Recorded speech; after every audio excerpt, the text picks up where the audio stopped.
You may have to have you pay for electricity.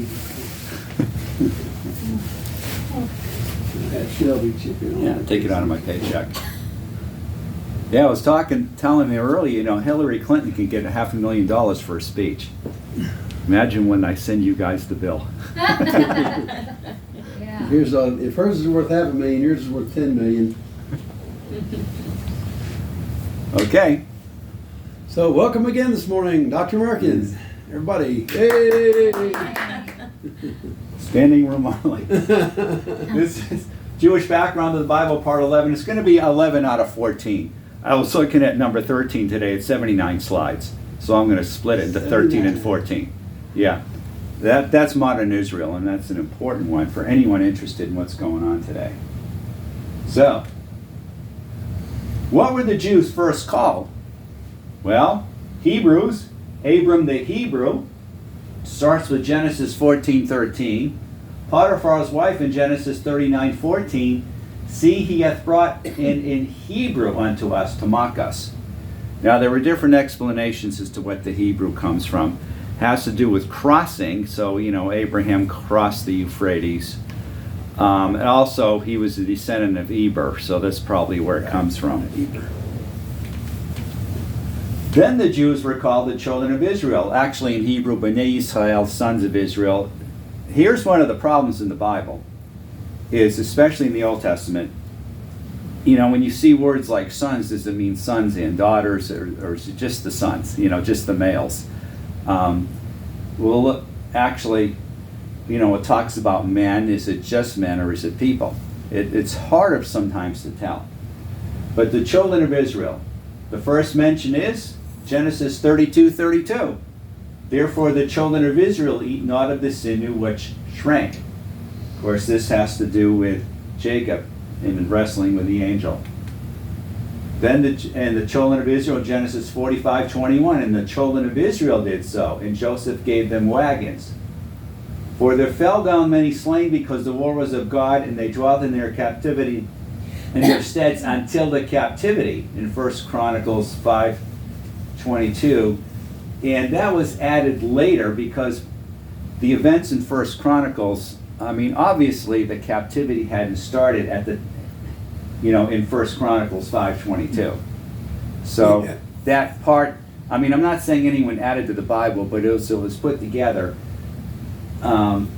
First Chronicles 5, there was not that captivity yet, so that would have had to be put in later. Third and fourth labels, Jews during the Second Kingdom. Remember, they came back after the captivity. A small minority of them, by the way.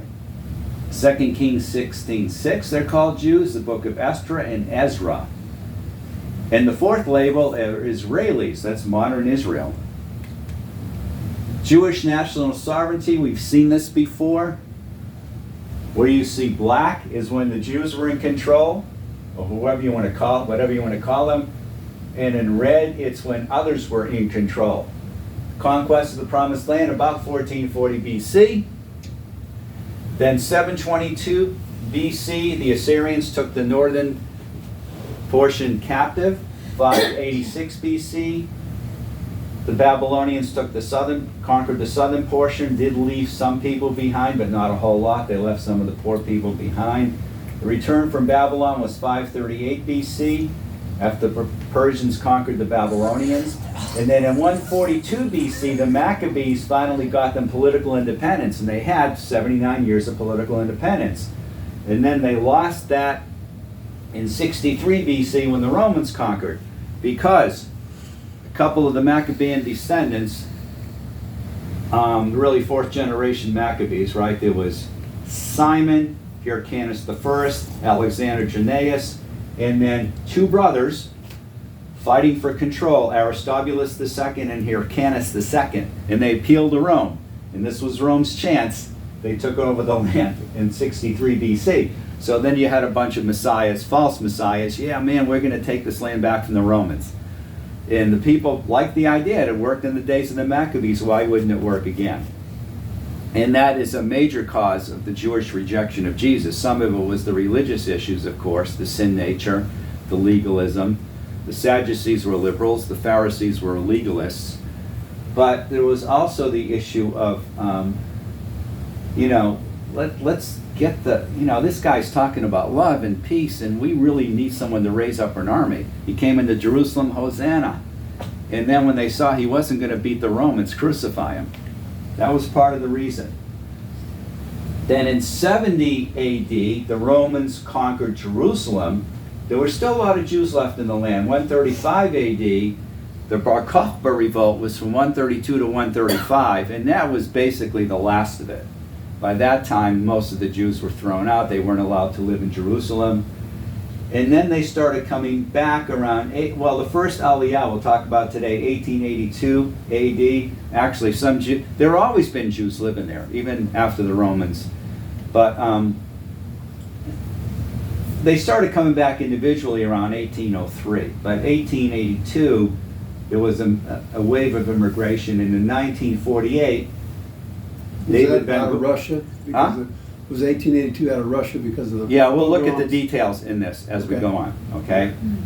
1948, they became politically independent. Again, David Ben-Gurion went to the museum in Tel Aviv. Jerusalem was too dangerous, and read the Declaration of Independence, after which the Arabs really invaded. Okay, Ashkenazi Jewry. I am an Ashkenazi Jew. France, Germany, and Eastern Europe, we're talking like Poland, Lithuania, Russia.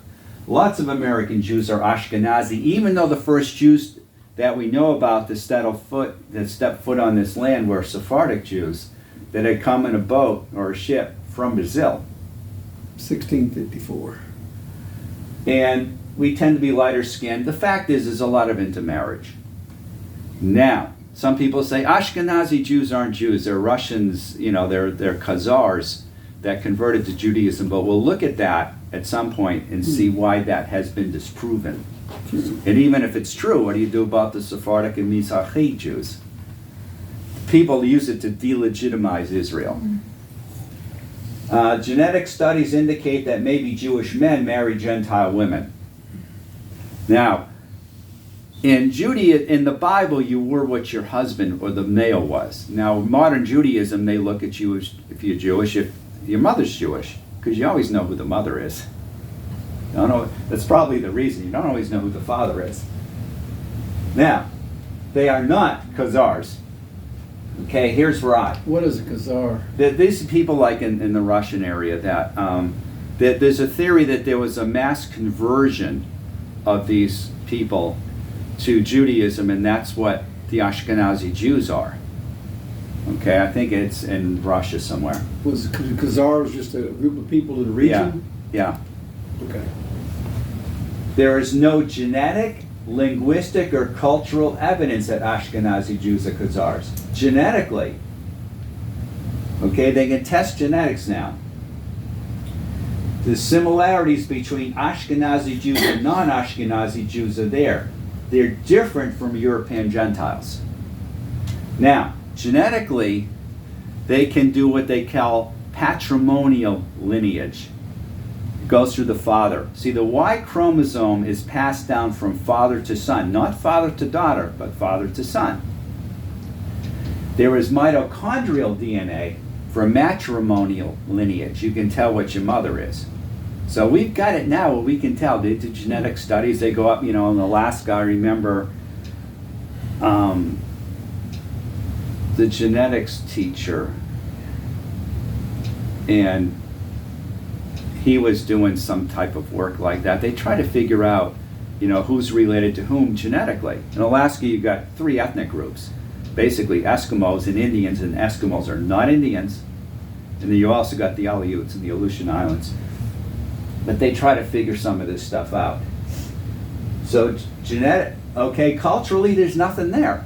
There's nothing that they took from the Khazars' land. Genetically, no, they're not related to the Khazars. They're more like European, they're more like non-Ashkenazi Jews, people that have found around the Mediterranean. And also, there's no Turkic.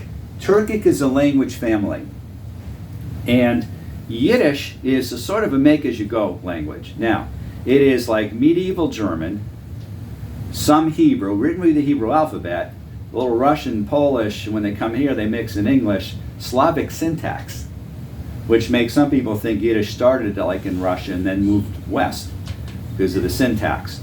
But it is a make-it-as-you-go language, which probably most languages are. Certainly the Jews, Ladino, which is a mixture of Spanish and Hebrew and other languages. But here's the thing, there's no Turkic in Yiddish. If the Jews speak in Yiddish, the Ashkenazi Jews, had been Khazars, you'd think some of the language would have stuck. Nothing. But it is used to delegitimize the Jewish claim to Israel, which only would eliminate Ashkenazi Jews anyway, if it were true, and it's not. Other groups of Jews, Sephardic Jews and Mizrahi Jews. Now, Sephardic Jews, Sephard is the Hebrew word for Spain. They get it out of the Bible. They just took a particular word. Now, they got kicked out 1492. Some of them went to Portugal. Portugal in 1496, okay, you guys, I think the Muslims too, I was reading this morning, October next year, 1497, you're going to have to be out unless you're converted. A lot of them were forcibly converted. But the thing is, they were basically kicked out of the Iberian Peninsula, and they went all around the Mediterranean. So North Africa, the Balkans, Turkey, there's Eastern Sephardic Jews, Western Sephardic Jews, but Mizrahi Jews that means Eastern, okay? Those, Dahom, north, no, Tom is south, Safon, Mizrach is east, Ma'arav is west. Here's the thing. The Mizrahi Jews, sometimes called Arab Jews, they had been living in Arab countries. So when the Sephardic Jews came in some cases they lived in the same place and there was a lot of intermarriage. So Mizrahi Jews and Sephardic Jews, it's sometimes hard to differentiate them, especially when you're a product of both cultures, because they've been living in the same places to some extent. So they're almost used interchangeably at times, these days especially. And we'll see later the percentage of intermarriage between them in Israel. There are small groups, hardly any of them in the USA. Yemenite Jews. Hardly the Sephardic or the Mizrahi or whatever it is. Well, there are some in the U.S., but probably they're a minority in the U.S. In Israel, it's more like, I think it used to be half and half Sephardic, half Ashkenazi. It's probably more Sephardic now, because a lot of Jews have been coming from, then again, 1.5 million Russian Jews. So, I don't know. I got a lot of statistics on my last presentation, or at least what's now going to be the last two, because I'm going to have to split the last one up into two because it's so long.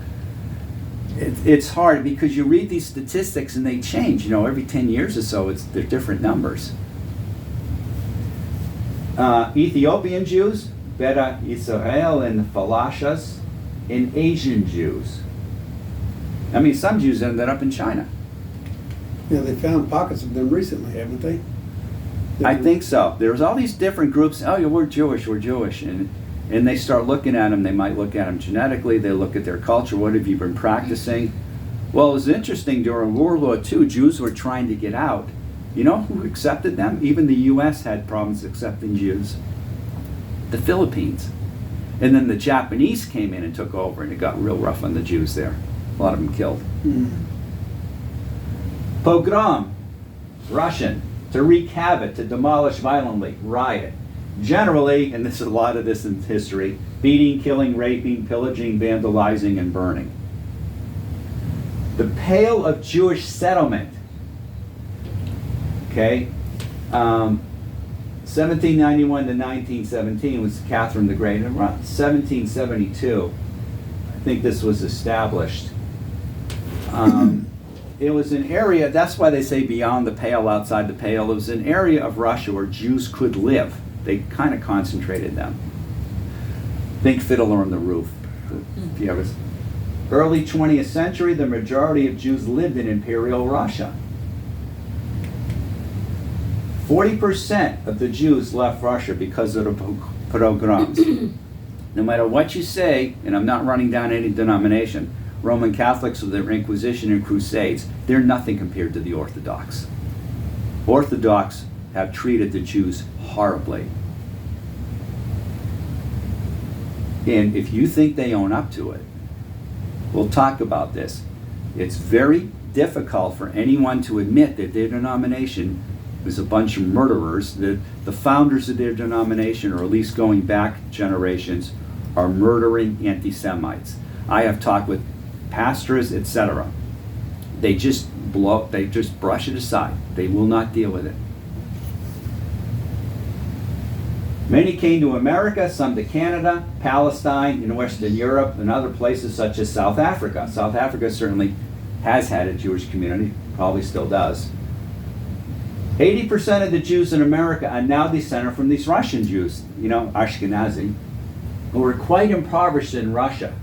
That's Eastern Europe, where they could not own land or farm. You compare that to Western Europe, things were better at the beginning of the 20th century in Western Europe. The Romanovs were their sworn enemy. Russian Orthodox hated the Jews. Repeat story of Russian Orthodox priest. Okay, I talked to a Russian Orthodox priest in the next town because I was going to catechism classes for a year and a half. Okay, I never did become Orthodox, but they were fantastic classes. I started laughing one day in a catechism class. The guy with my wife beside me, he said, "Is this an inside joke?" I said, "No, we learn more theology here, as much theology, in one session as we learn in a month in Bible school." Now, some of their stuff was wrong, but I'll tell you, when they hit the Trinity and stuff, they're right on the button. They look at what matters. Evangelical Christianity has become a mile wide and an inch deep because we major in minors. What should you wear? Should you tithe? Should you be there every time the church door is open? I've heard it, in a service, well, the guest speaker, I have no problem figuring out what shirt to wear because they're always white. Who cares?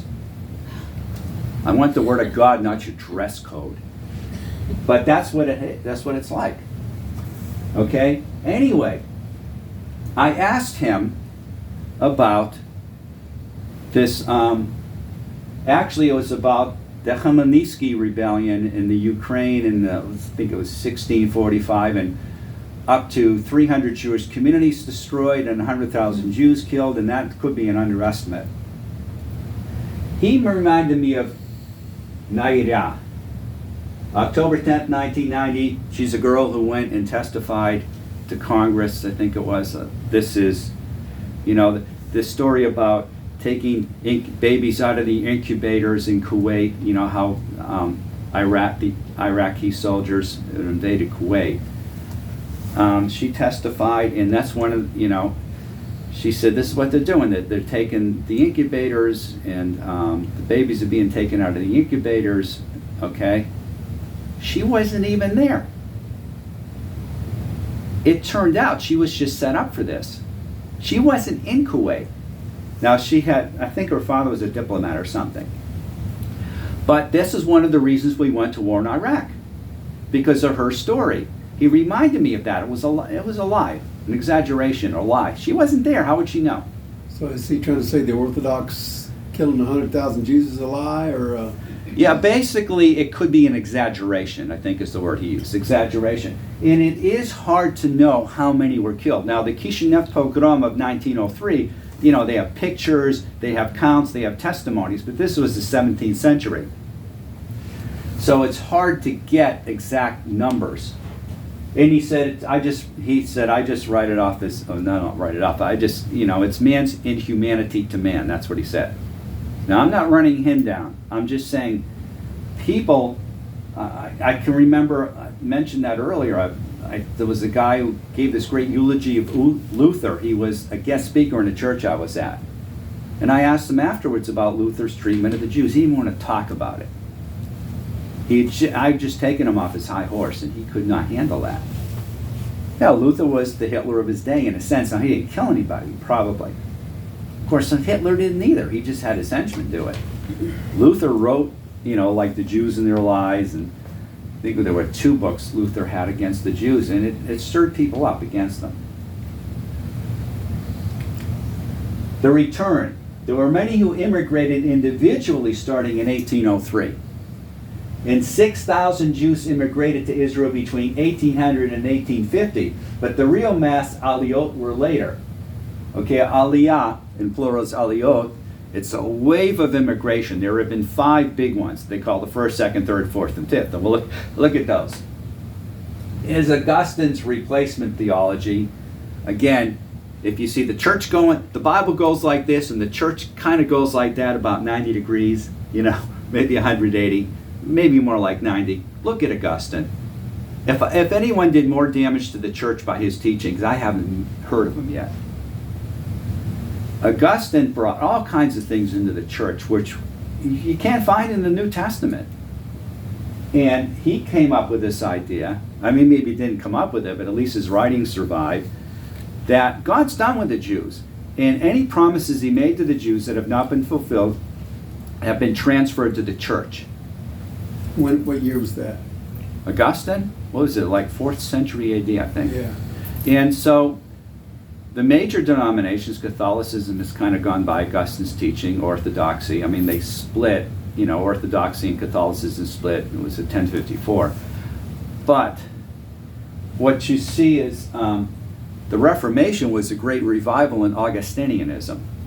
If you read Luther's Bondage of the Will, he drew heavily off Augustine, who brought Manichaean Gnosticism into the church. Okay? And the Catholics said, it was almost like Augustine versus Augustine. The Catholics liked what Augustine said about the church. Powerful, military, and the Protestants liked some other stuff. And also, Calvin's Institutes of the Christian Religion, they draw heavily off Augustine. So really Protestantism became a revival in some of Augustine's teachings, but some of them they sort of got away from this, but not completely. They still had a controlling church, You had to become a member or you had to convert or whatever. But, it was the state backed the church over in Europe. The first Aliyah, 1881, sometimes you'll see 1882, and I can't figure out why, except for this. Maybe it took them a while to get there. You never think of the gold rush? Okay? San Francisco 49ers. Well, gold was discovered in 1848. But news has to get across. People have to travel across the country, so 1849 was the big gold rush. Alaska, 1897. But it was called the Trail of 98 if you read Robert Server's poems, because it took people a while to get up there, go over the Chilkoot Pass and everything. So my guess is the 1881 versus 1882 just has to do with when people finally arrived. To 1903. They're mainly from Eastern Europe because of pogroms, and they also came from Yemen. The Jews were blamed for the assassination of Alexander II in 1881, so there were pogroms from 1881 to 1884. By the way, almost every conspiracy I have heard in my entire life has been centered on the Jews. Now, the ones we got now basically aren't. But it makes me doubt the theories we got now. Is it just, you got to think about it. Conspiracy theory, the Jews are going in and at night and beating, you get this red mold on your bread in a church because it's it's the Eucharist. The Jews went in and beat the body of Christ, so you kill a bunch of them. On and on it goes. The Jews are poisoning wells, causing the Black Death.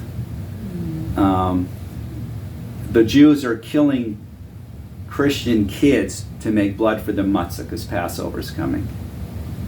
Almost all of the conspiracies I've ever heard have been against the Jews. Now, we're just coming up with other ones. We're diversifying our portfolio of stuff that we think. Maybe some of them are true. Just people in general, society in general. Because there was recently another conspiracy, and I thought, that just blows it out of the water. It's ridiculous. Yeah, It's so ridiculous. I'm just saying people in general, society in general. Now, maybe some of these recent ones are true, I don't know, but it just seems to be the old trope again, is that the Jews aren't in the middle. Actually, they are in the Arab countries. They're still pushing this, the blood the blood libel. Jews are killing Christians to make, Christian kids to make matzah. They need their blood and stuff like that. And Protocol of the Elders of Zion, that's another big one. There's a bunch of Jews that meet every year, and they're controlling the world. I mean, but you've got to wonder. You've got to wonder. We've run out of those, so we're going to come up with some others. I mean, I know society does some crazy things, okay? But you've got to wonder, well, these conspiracy theories, if it's just the same old trope again, but now it's not the Jews. It just makes you wonder. But anyway, certainly the Jews have been blamed for a lot. Look at the Dreyfus affair. They're blamed for the assassination of Alexander II.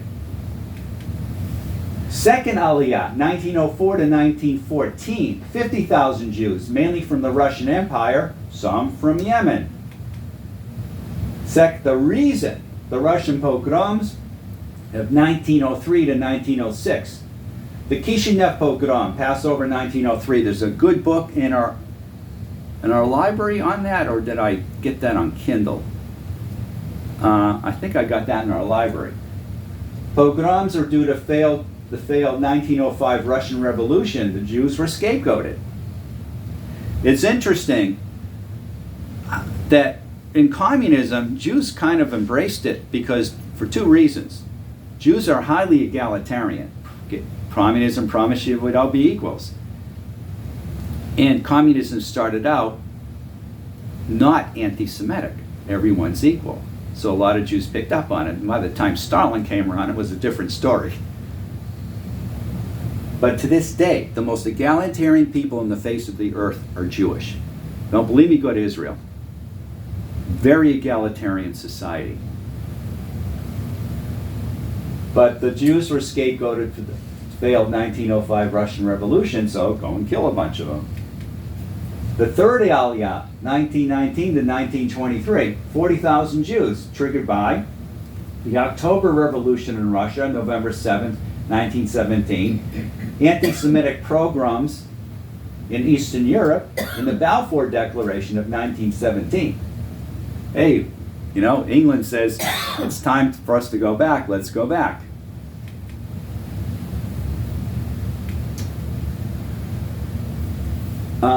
They're mainly from Eastern European countries, 45% from Russia, 31% from Poland, 5% from Romania, and 3% from Lithuania. The fourth Aliyah, again, this is a wave of immigration. And Aliyah means, today they talk about, you're going to make Aliyah? In other words, are you going to immigrate to Israel? You make Aliyah, and actually to emigrate from Israel is Yirida. It's the opposite. It means descend. Aliyah is ascend, Yirida is descend. Is descent. Okay? 1924 to 1929, 80,000 mainly from Eastern Europe. Poland, the USSR, Lithuania, and Romania. Notice I didn't say Russia this time because now it's the USSR. Also from Asia, mainly Yemen and Iraq. Only a few from America and the rest of Europe. The fifth Aliyah, 1929 to 1939, when Hitler took control, started really taking control in Europe. 225,000 to 300,000 Jews began after the comeback from the 1927 economic crisis in mandatory Palestine. Now, mandatory to us means you have to do it. I mean, this was under the British mandate, so they call it mandatory Palestine. In the 1929 Palestine riots during the fourth Aliyah. Yeah, the Arabs started rioting because they started seeing there were more and more Jews coming in. There had always been a few there, and they lived relatively peaceful, even if the Jews were second-class citizens, because they weren't Muslims.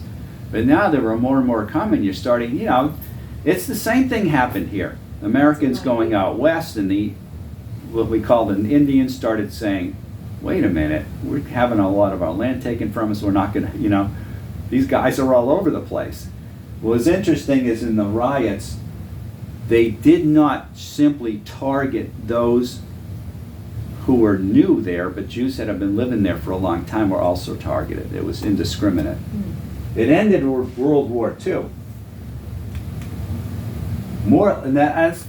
There are 5 major aliyot. There are others, they don't call them the 6th and the 7th. Aliyah Bet, Bet is the second letter in the Hebrew alphabet, 1933 to 1948. That was Aliyah Bet. Now, I don't know if this is an Aliyah, but in 1979, Khomeini took over in Iran. Now, a bunch of Persians had to leave. I mean, he basically said, we don't have use for the Jews, they ought to just leave. And a bunch of them did. 1979, I was at Kibbutz Al-Anim, and I had a Persian roommate. They don't call themselves Iranians, they call themselves Persians. They are not Arabs. Persians, Arabs, and Turks are three different ethnic groups. And so there really were a lot, and they had a reputation, not just on our kibbutz, as being a disgruntled lot. Because what's happening is these are people with careers and families and businesses and everything, and they're thrown out of the country, and they start out often on a kibbutz to, like I was doing, learning Hebrew half a day, working half a day, and they're doing this farm labor, which they just figured was beneath them. And they, can't get jobs in their areas. The economy was pretty difficult back then. Israel, since then, has become a high-tech nation with a lot of startups. This was before that. After the USSR fell in 1990, a whole bunch, like 1.5 million Jews, because they couldn't leave for the most part. If you applied for immigration from Russia, you might lose your job. They did let some out, including relatives of mine, like third cousins, I heard. And I visited them four times in Israel. I have visited them. But it was hard to get out. And so they had these campaigns like "Let My People Go." Well, when the Soviet Union officially collapsed, they were allowed to leave. From France, so you get about 500,000 left.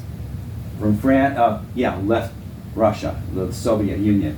From France, from 2000 to 2009, from Arab lands, on and on it goes. The birth of Israel. Israel is now a sovereign nation again. It's a nation primarily of immigrants. Immigrants and their sons, grandsons, whatever.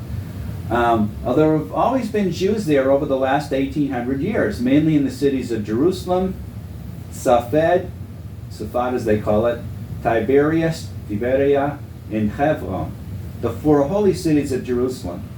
Also in Jewish communities in Gaza, Rafah, Ashkelon, Caesarea, Jaffa, and Akko, or Acre as they spell it, and Jericho. Can I clarify something? Yes. So the cities of Jerusalem, Safed, Tiberias, and Hebron, Yeah. are those the four holy cities Yes. you're referring? Those are the four holy cities of Judaism. I thought Hebron now is almost under Arab control, Palestinian control. Yeah. But it has been for a long time. The Jews consider it one of their holy Abraham's cities. buried, right? Yeah, at the grave of the patriarchs or Yeah. something. Interestingly, I think after the Bar Kokhba revolt, Jews were not allowed to live in Jerusalem, so they might not, and then the Eastern Orthodox cleared out Jews from a lot of that area. But for the most part, there have been Jews living there. Can I ask a question? You Sure. may not know the answer, but when we went to Israel, we stayed in Tiberias, and it was not I didn't see anything impressive about it like you would think of. I mean, Jerusalem, you're calling it holy cities. Jerusalem, of course, but Tiberias is just really like a little bitty town on the side of the Galilee. Historically, though. So the history of that Yeah, town. you have to look at it historically. Oh, I'd like to know that. Rabbinical academies and stuff like that. That's Okay. when you start looking at That's the right. That's where all the church leaders went when they were kicked out of Jerusalem by the Romans. Oh, They wow. pretty much settled in Tiberias, right? That I don't know, but Oh, that yeah. could be true. Yeah. They did. Yeah, you have to look at it historically, where was the Talmud written and stuff like that. But it was interesting. I was on When the Facebook. priests were kicked out of Jerusalem Yeah. before they went to Tiberias. I was on Facebook, right? If you're going to go to the ultimate source of all truth in the universe, you got to go to Facebook. Yeah. And I had a Facebook friend I never met. She called herself Mary Judah. Now, I don't know if that was her name or not, but all her posts were against Islam. And some guy got on, he said, I am a zealot. My ancestors have lived here and gotten along with the Arabs. He said, stoke up the fires of Auschwitz again. He wanted a bunch of Jews killed. Now this might sound, and this is modern. Now I didn't get in and say, can you explain this better? I just, someone complained, and she says, oh, let him talk, you know, and how the Facebook things go. The Zealots at the time of when the Romans were destroying Jerusalem, you read what Josephus writes. I mean, they would sacrifice their own, basically. They destroyed food supplies so the Jews would have to fight, stuff like that. They were really something. Now this self-proclaimed modern-day zealot stoked up the fires of Auschwitz. And he's supposed to be Jewish? Yeah. Descended from people who had been living there and living there and living there generation after generation because they lived peacefully with the Arabs. Of course, they were a small minority. Now, you might think he's crazy. I do too. Yeah. But there are all kinds of opinions out there. Yeah, just tell him, do you want to be first in line? No, but he'd been living there. And, Yeah. and now I could have, He's now like, I would "Choose go to in be and ask burned. for, Do you want to be first in line? yeah. Go ahead. Well, that's like, now that's a divergence. I won't get into that. Okay. Pastors who preach war, you know, the Vietnam processes ought to be lined up and shot, that kind of thing. I asked one, would you want your son in the military? He had a 14-year-old son. Now, this wasn't what he was saying, but he was very, you know, right-wing, kind of militaristic.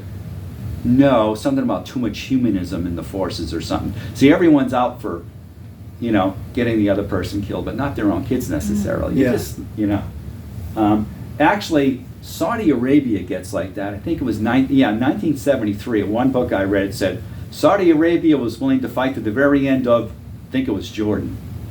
Saudi Arabians don't seem to like to fight. They get behind these other countries invading Israel. Okay.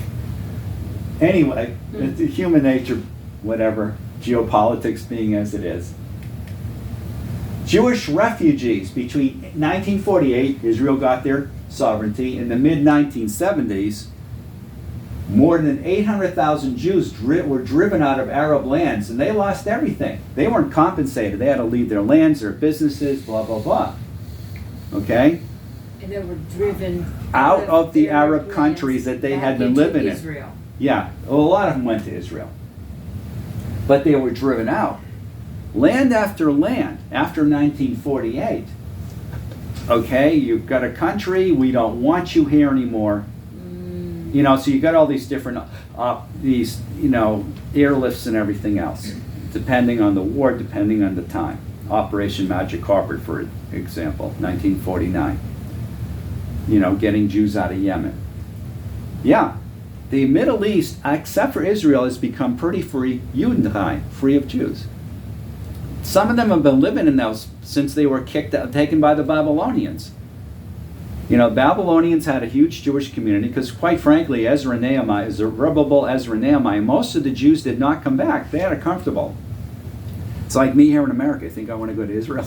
It's more comfortable here. But of course, it's God's calling to be here also. But, you know, it's a lot had been driven out. And, oh, by the way, that's why when the Bible says in the New Testament, you know, talks about Babylon, I don't mean Revelation, but there's some epistle, people say, well, that's going to be Rome. No, it's a Jewish community there. Where do you think they wrote the Babylonian Talmud? But anyway, they had been living in Arab lands for 2,000 years. Or especially since they were kicked out of the Iberian Peninsula, too, there were more. You know, after the 15th century, you know, then you had the Sephardic Jews in Arab lands. You already had the Mizrahi Jews in Arab lands. People have been living in Arab countries for maybe since the 1st century. But they were pretty well driven out of just about everywhere. They had been there for 2,500 years since the Babylonian captivity. Operation Magic Carpet was a nickname for Operation on Wings of Eagles. Okay. The Yemenites these Yemenite Jews had never seen an airplane. And they were, you know, of course, what do they call it? Biomimicry. You know, if you want to build a submarine, it's got to look like a whale. And when you build an airplane, it's going to have to look like a bird for it to actually fly. Rockets are, spaceships, it's a different principle. But that's, they were thinking of that. They were thinking of those wings verses in the Bible.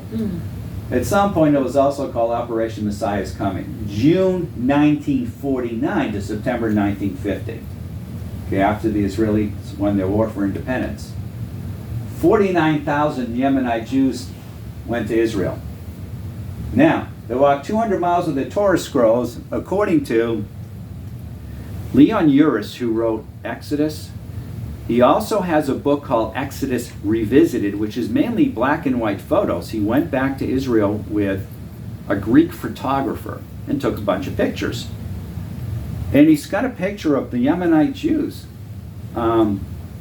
He said they walked like 200 miles in bare feet with nothing but the Torah scrolls to the, what did they call it, the crown capital of Aden.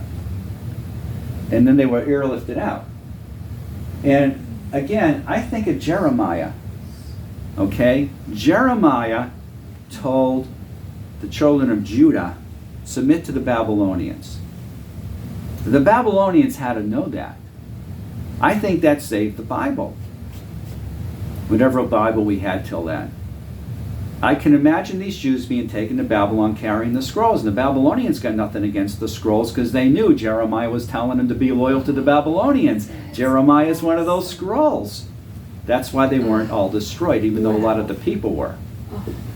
That's just something that's probably true. Some of these, when you read things, they've seen airplanes. It's the first time they're seeing airplanes. One girl said, it's the first time I saw stairs in my life. These were really primitive people, and they came into Israel as primitive people and were looked down on as primitive, illiterate, not having the same sense of hygiene and sanitation we have. Read Grapes of Wrath for, and I have mentioned this, a couple of kids go into this, like a camp, as they're traveling across the country, and this is during the Dust Bowl days, and they run into a flush toilet for the first time. What is this? There's a picture. There's another picture. They're on their plane. Now, displacement of the Palestinian Arabs. Okay, we got the same thing in the U.S. This whole hemisphere was taken from people living here. The Israeli prejudices, attitudes, and actions. The Israelis, at least when I was there, and they still do, they tend to look down on the Palestinians. My Hebrew teacher, my second time over, says, what do they need? They sleep on the floor, they eat pita. That we call Syrian. We used to call that Syrian bread, now they call it pita. In other words, they don't need a lot. Okay? That's when you look down on people. I remember a friend of my father's telling my father, and I heard him, what do basically the poor in America need? They don't send their kids to college. It's that they're under us, they don't need as much. The attitudes, the prejudices, they are there. Now, the other side of Israel, my journey across the Jewish-Arab divide. Susan Nathan is a Jew from South Africa. She lived with the Arabs, and she writes about that. It is not a pretty sight, the way the Israelis look down on the Arabs. Tom Segev, Israeli historian, he wrote a fantastic book about called The Seventh Million. 6 million estimated killed in the Holocaust, and that could be it could have been more than that.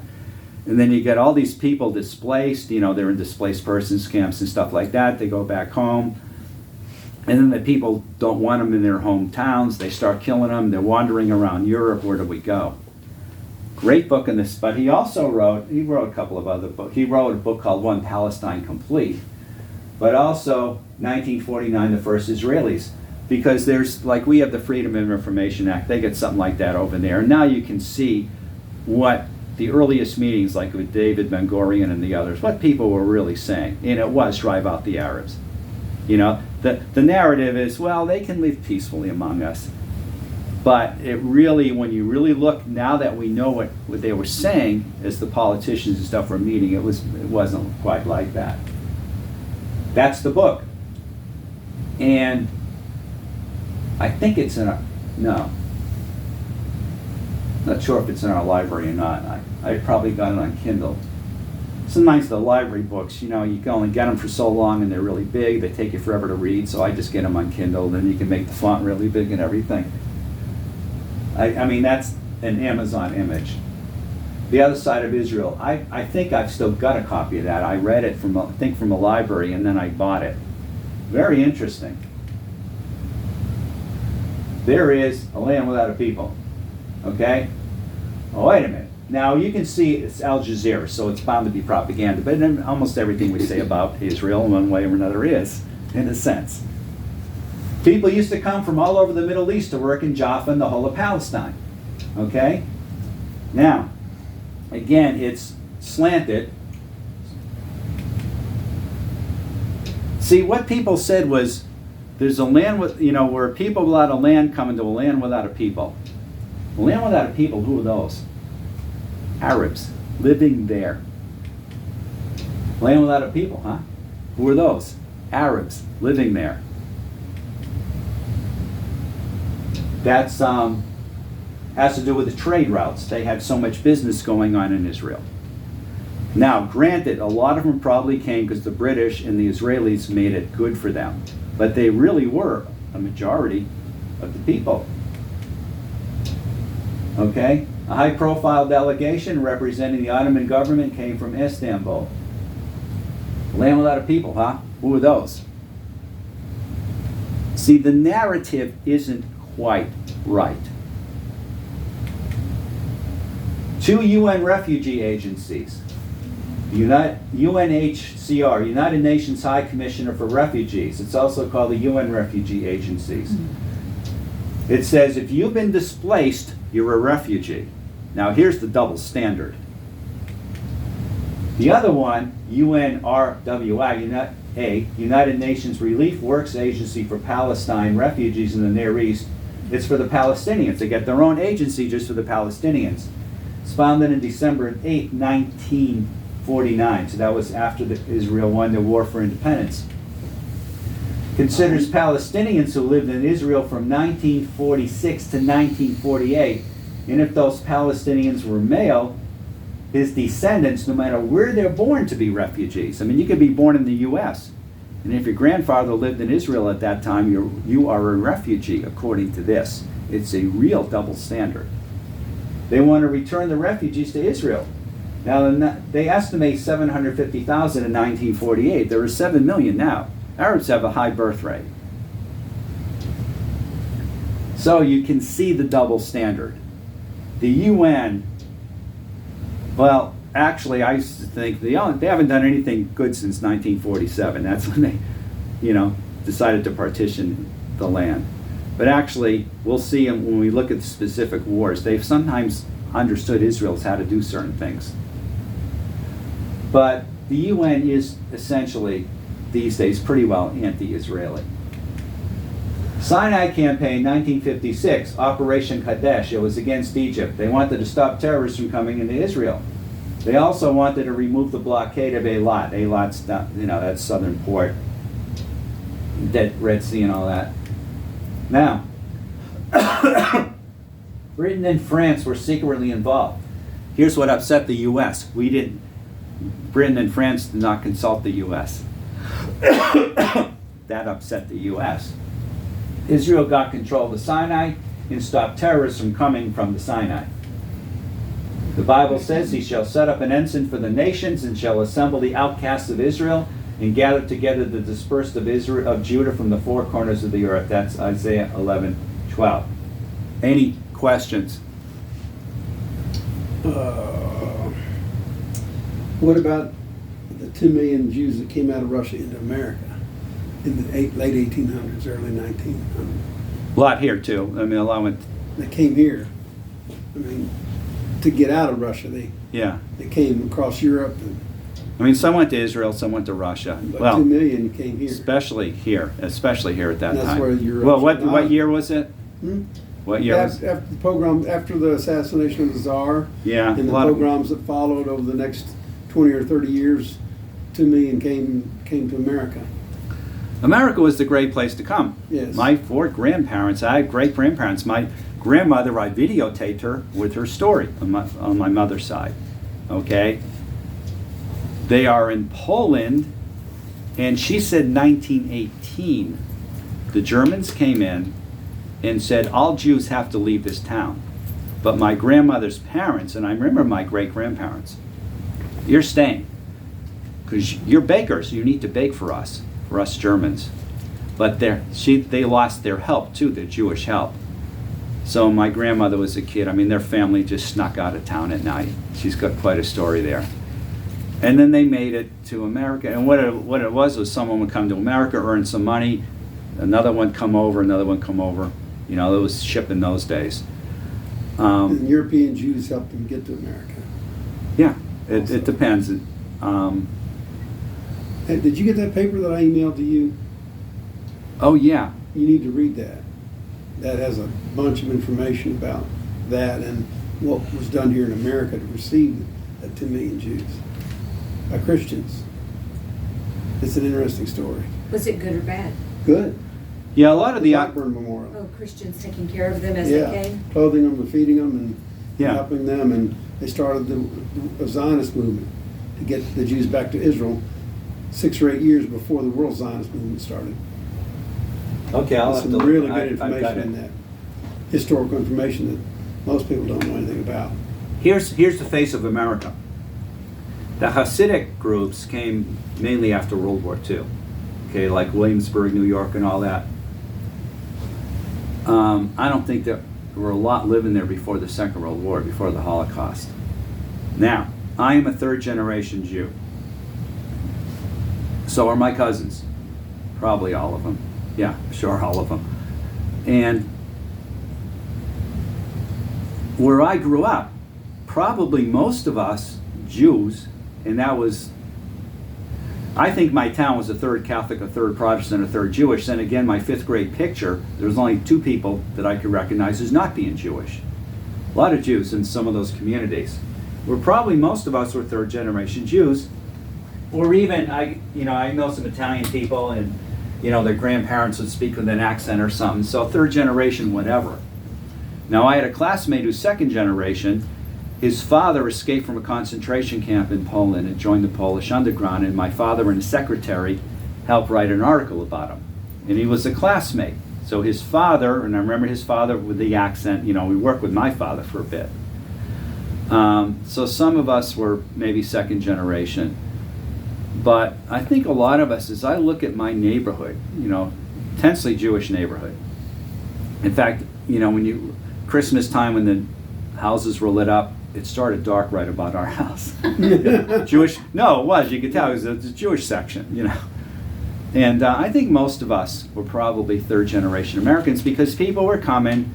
It wasn't even so much post-Holocaust, although that particular classmate was.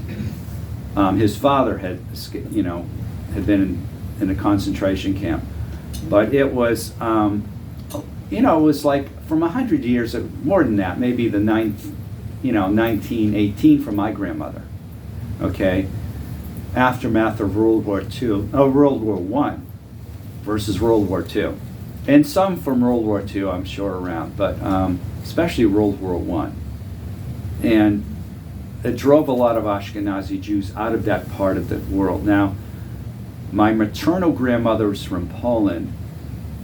My paternal grandmother is from Lithuania, and her husband, that grandfather, was from Russia. There's quite a story, supposedly, of how he snuck my grandmother past border guard. She was supposedly a 16-year-old beautiful redhead. I had a cousin try to videotape her in the nursing home, get that story, but she just wasn't up to it. And she was a polyglot. She could speak, I don't know how many languages. Couldn't read anything. So it embarrassed her. She wouldn't go to the synagogue. She couldn't read. But those are interesting days, even in the United States. She had all these cat.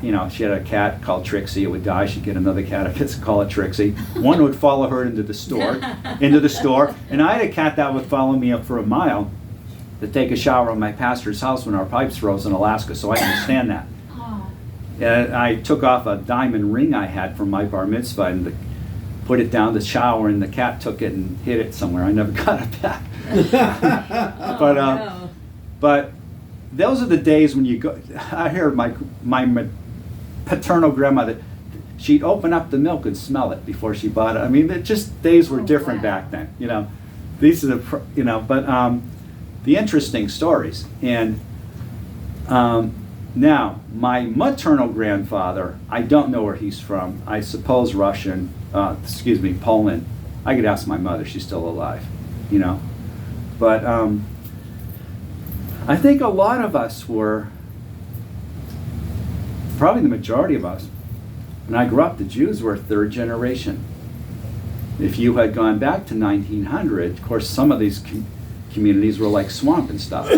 Where I had lived before I moved to what I call my hometown, which I moved to when I was 10, a town before that, I had a social studies teacher tell me, where you live, that used to be swamp.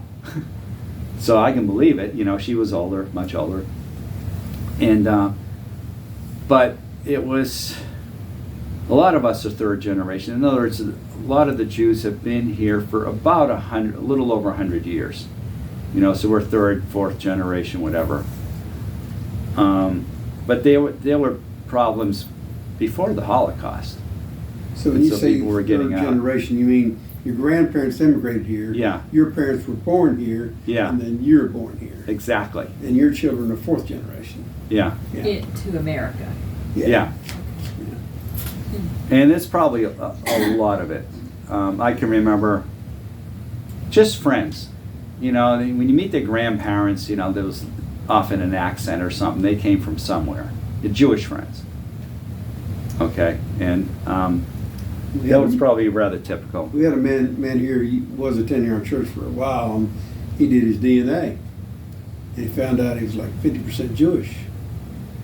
And he got to talking to someone about his mother and some of the things she did and when he was growing up. And he told him, says, your mother was a silent Jew. That's how he would have referred to her. She kept it quiet. She never told anybody. She was a silent Jew. And his mother was Jewish. And he didn't know it until he did his DNA. There's an interesting book. I've got it on Kindles about people. They had different names like submarines and stuff like that. Jews living in Berlin. And during the Holocaust, they were trying not to let people know they were Jewish. They go into hiding. It was called submerging. Sometimes they come up again. Very interesting. Well, I read there were 16,000 books in the Holocaust, the Library of Congress. But you can just get on, you know, Kindle and stuff and find all kinds of stuff. And yeah, people would have to hide their identity, try to pass as not being Jewish. Now, here's the best one. Yaron Svorey. He was Israeli. I don't think he was Mossad. He was something. And he was in Germany or something, and he decided, after a very difficult incident that I don't want to repeat here, to infiltrate the white supremacists. Now, he's Israeli. He wrote a book, and he called himself Ron Fury. And he would pretend he's Australian to these Germans and stuff whose command of English wasn't good enough to know that's not an Australian accent. Because I asked him that when he spoke at Texas Tech University. I said, how do people, you don't have an Australian accent. Well, actually Germans at one time really were not very good at English. So as I understand it now, they're much better at it. Okay, it's becoming the lingua franca. You want to do business, you learn English. But this was before then. And he's meeting with someone, and some old guy like 80 puts a gun to Yaron Svorey's head. Juden, that's German for Jews. And he says, what's going on here? Oh, this is a guy that was, during World War II, was trained to flush Jews out that were living amongst us. And he broke the guy's hand. I guess this is something they teach in Israel, And the other people were like pouncing on him or something, And in other words, don't listen to this guy, and they help pull him off or something. But he could recognize Yaron Yaron Svare is being Jewish. I can remember, now I have looked at pictures of, they're showing a book like partisan fighters ready to be shot, being taken to be shot during the Holocaust. The women look like my mother, okay? I pulled out a picture of my parents and some Jewish girl I was working and said, he looks Jewish. She didn't know I was Jewish because she knew I was Christian. I had a guy tell me, it's like a book fair at Tennessee Temple University. First time I see him, he says, you're Jewish, aren't you? If you know what to look for, you can tell in a second. You have to train your eye. Now, of course, there's a lot of intermarriage. The intermarriage rate is at least 50% in the U.S. now. But years ago, it wasn't like that. You can tell. What you is start it? looking at pictures, huh? What is it? What are the What, features? what are the I features? asked the guy, and I was thinking it's the nose. He said it's the eyes. You look at enough pictures. I've seen pictures of, okay, I know a girl from Bible school who was half Arab. Now, she had relatives in Ramallah. I have seen pictures of simply Arabs, and they look like her. Even if it's a black and white picture. Okay? I mean, obviously you know when someone's black, or at least Asian, if you don't know if they're Chinese, Japanese, whatever. You train your eyes well, you see enough pictures, you start picking it up right away. I can tell, I've seen enough pictures as I read book after book after book on the Holocaust.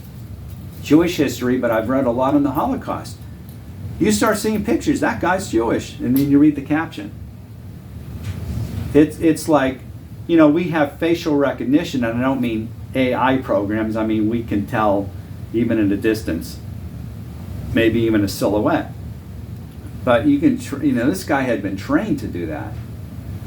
And you look at enough pictures reading these Holocaust books, you start to pick it up in a hurry. Before you read the caption, you can sometimes tell who's Jewish and who's not. It's like that.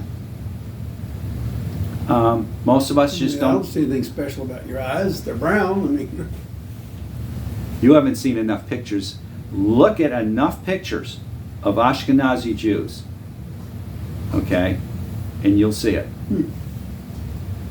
I can remember my wedding pictures, and I call it Semitic schnozzle. You get a profile of me, and you can tell I'm Jewish as soon as you look at it. You can. Now you might think maybe other parts of the Mediterranean, whatever. I had a brother who was, you know how you get on the planes and they sometimes frisk you, whatever. I mean, they'll have you put your, hold your wallet in your hand, don't put it down, blah, blah, blah, okay. This brother was traveling alone with Middle East features. So he was a suspect, whatever. That's what he told me. In other words, they're going to look at him. You know how it's like spot check people. It's not everybody, it's intermittent. And yeah, but you can tell. You can tell once you've seen enough pictures, even in black and white you can tell. I'll see a picture, here's some delegation or something, it's something during maybe World War II, I can tell who the Jews are. You just have to train yourself. It's like learning a language, Once you learn it, you can speak it or something. Wow. It's like that.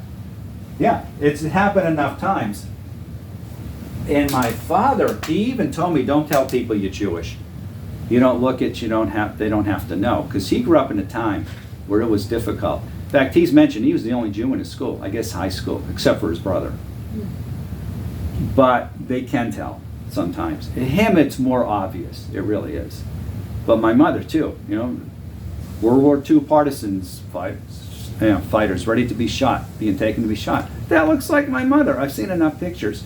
Holocaust pictures, as the Holocaust dealt mainly with Ashkenazi Jews. Think of where it was. They were taking over Poland, Russia, you're talking Ashkenazi Jews. They got it to where they think the Ashkenazi population started out with just 10 men, 10 Jewish men.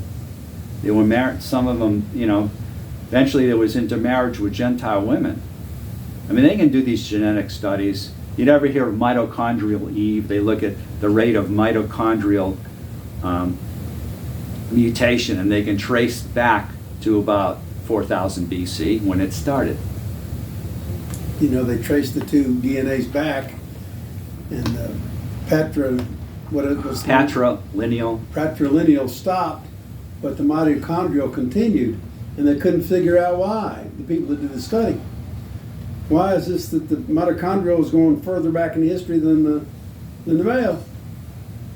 It's because Noah was one male and his sons, but his sons were married to 3 other women, and those women, those 4 women, allowed the DNA to go back to Eve. Christian could explain it, but the scientists couldn't understand it. That was pretty interesting. And when I show those things about the Arabs living there, what I'm trying to do is be objective and say, look, we've got narratives.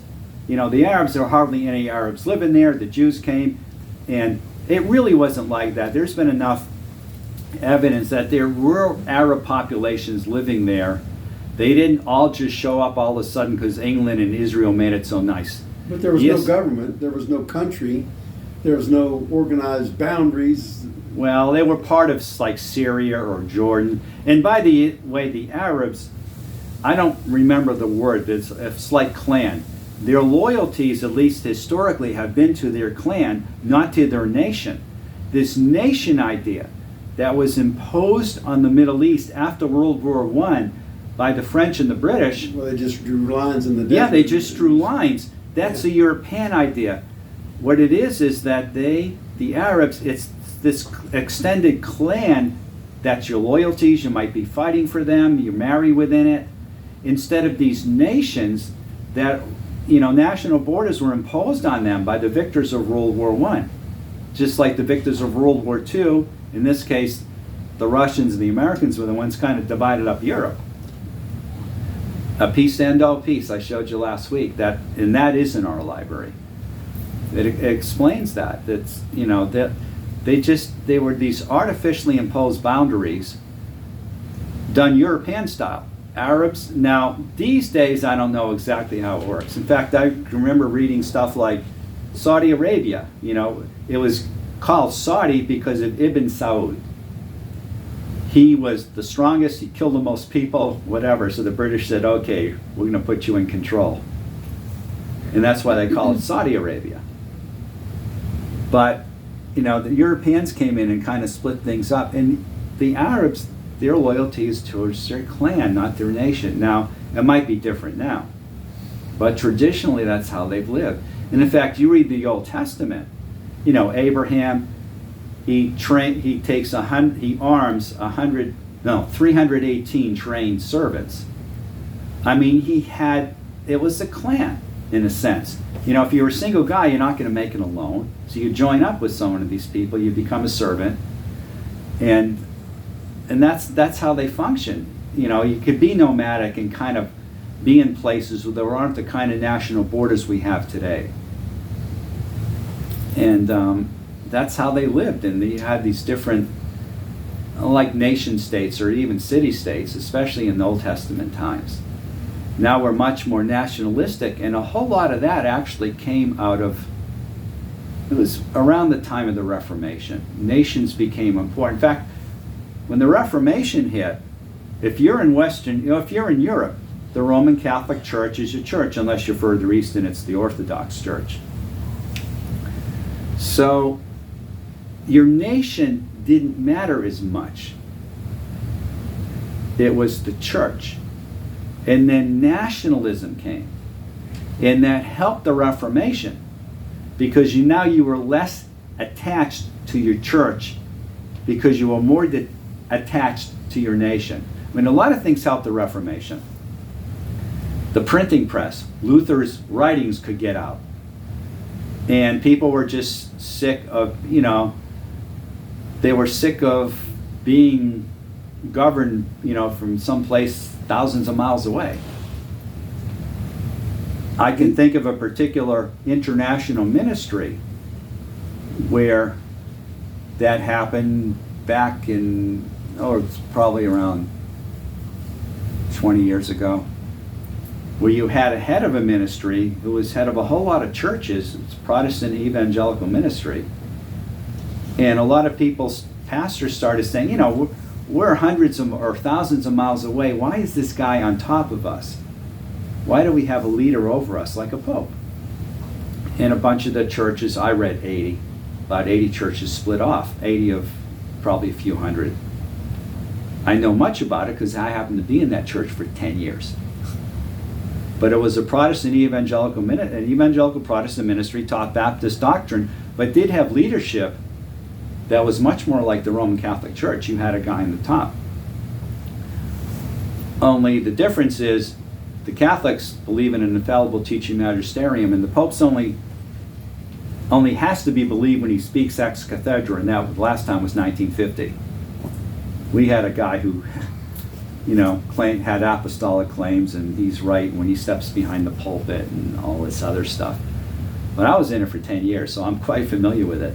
But what happens is people, get sick of being ruled by someone far away. And also, again, you had nations. Nationalism was developing more. Supposedly, wars weren't as bad before nationalism. You went in and you achieved your objective, and that was it. It got worse with nationalism. Catholicism is not a nationalistic religion. Orthodoxy is. Orthodoxy is nationalistic. They're having that issue. I guess they're still having it in Ukraine, where some people want to have their own patriarchy, whatever it is. They want their own version of the Orthodox Church because they got these different patriarchs and stuff. But the thing is, Orthodoxy is more nationalistic. Catholicism never was. But anyway, any other questions? Yeah, what you're dealing with in the Middle East are borders on Arab countries imposed by the victors of World War I, with very little consideration for, these Sunnis, these Shiites, that kind of stuff which mattered to the people back then, to the Arabs back then.